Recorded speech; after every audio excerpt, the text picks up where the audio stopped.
ఓం నమో నారాయణాయ. ఓం నమ శివాయ. శ్రీ మాత్రే నమ. ఆంధ్రజ్యోతి సంప్రదాయ కార్యక్రమంలో ధర్మ సందేహాలు కార్యక్రమానికి స్వాగతం. సొంత గృహం పొందటానికి ఏ దేవతారాధన శ్రేయస్కరంగా ఉంటుందండి అని అడుగుతున్నారు. గృహయోగం సిద్ధించాలి అనుకున్నప్పుడు తప్పనిసరిగా మీ అరచేతిని చూసుకోవాలి. అరచేతిలో కనుక ఈ యొక్క ఆయుర్దాయ రేఖ పక్కనే ఉన్నటువంటి మరొక రేఖకు మధ్యలో స్క్వేర్ గనక ఉంటే, స్క్వేర్ అంటే దీర్ఘ చతురస్రాకృతి గనక ఉంటే తప్పనిసరిగా గృహయోగం మీకు సిద్ధిస్తుంది అని శాస్త్రం. ఇది హస్తసాముద్రికంలో గొప్ప విశేషం. ఆంతర్యం వెలువరించి హస్తరేఖలు అన్నమాట ఇవన్నీ కూడా. ఆంధ్రజ్యోతి వీక్లీలో నేను ఒకప్పుడు త్రికాల్ సీరియల్ కింద పైసా ఖర్చు లేకుండా జ్యోతిష్యం అనే పేరుతో ప్రతినిత్యం కూడాను హస్తసాముద్రికం మీద అద్భుతవంతమైనటువంటి అందరూ మెచ్చే రీతిలో వ్యాసాలు కూడా రాయటం జరిగింది.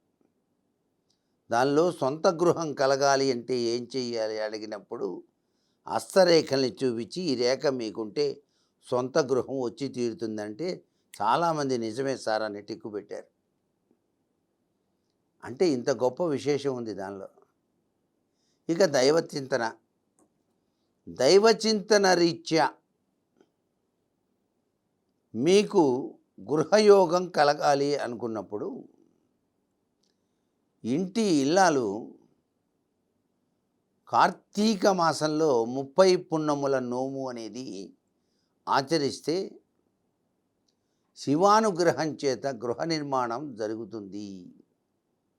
సొంత గృహాన్ని కొనుగోలు చేయడానికి ఆస్కారం ఉందని మనకి పురాణ రీత్యా చెప్పినటువంటి ముఖ్యమైన విషయం.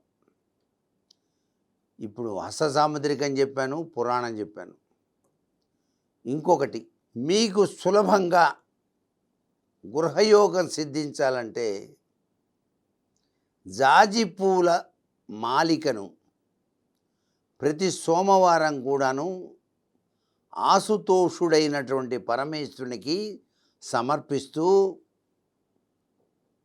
ఓం నమః శివాయ అనే పంచాక్షరీ మంత్రాన్ని జపిస్తూ, స్వామి నీ అనుగ్రహంతో స్వంత గృహాన్ని ప్రసాదించవలసింది అని వేడుకోవాలి.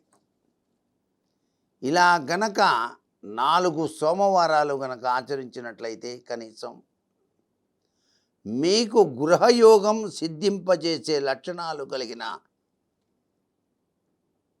ప్రభావాలు ఎక్కువ వచ్చి మీ దగ్గర ధనం లేకపోయినా ఏ బ్యాంకు మేనేజరో మీకు లోన్ ఇస్తామని మాట ఇచ్చి మీరు ఇల్లు కొనుక్కోవడానికి ఆస్కారం ఉంటుంది. దీనిలో దాగిన పరమార్థ లక్షణం ఈశ్వరుడు కరుణిస్తే ఇల్లు నిండుతుంది అని. అక్కడ పరమేశ్వరుని యొక్క దివ్యవంతమైన లీలా వినోదం కనిపిస్తుంది కదా. చిన్న ఇల్లైనా సరే నిర్మాణం చేసుకుంటారండి. అంత గొప్ప విశేషం ఈశ్వరానుగ్రహంలో ఉంది. అందుకే నిద్ర లేస్తూ ఆ పరమ పవిత్రవంతమైన భావాలతో స్నానం ఆచరించి పరమేశ్వరుడికి చెంబెడు నీళ్లు ఆ యొక్క లింగం మీద పోస్తూ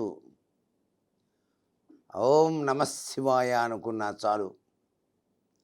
ఈ జీవితంలో సర్వేశ్వరుడే చూసుకుంటాడు మీ ఇళ్ళు మీకు సొంతగా వచ్చే విధంగా.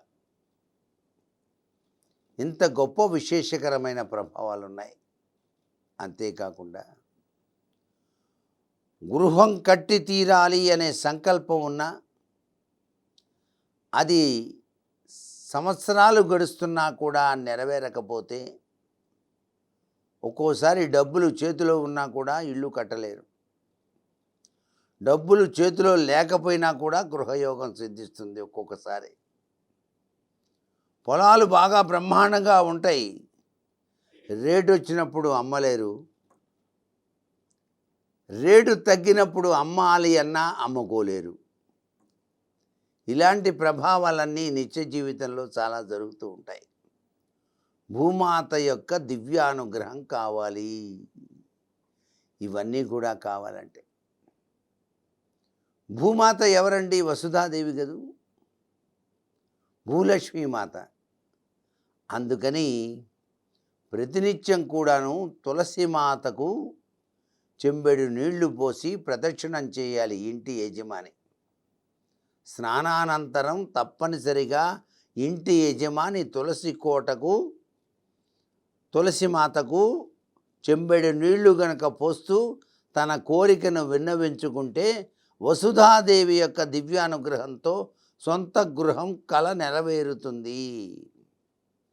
ఇన్ని సూత్ర ప్రాతిపదికలు ఉన్నాయి మరి సొంత గృహం కలగాలంటే.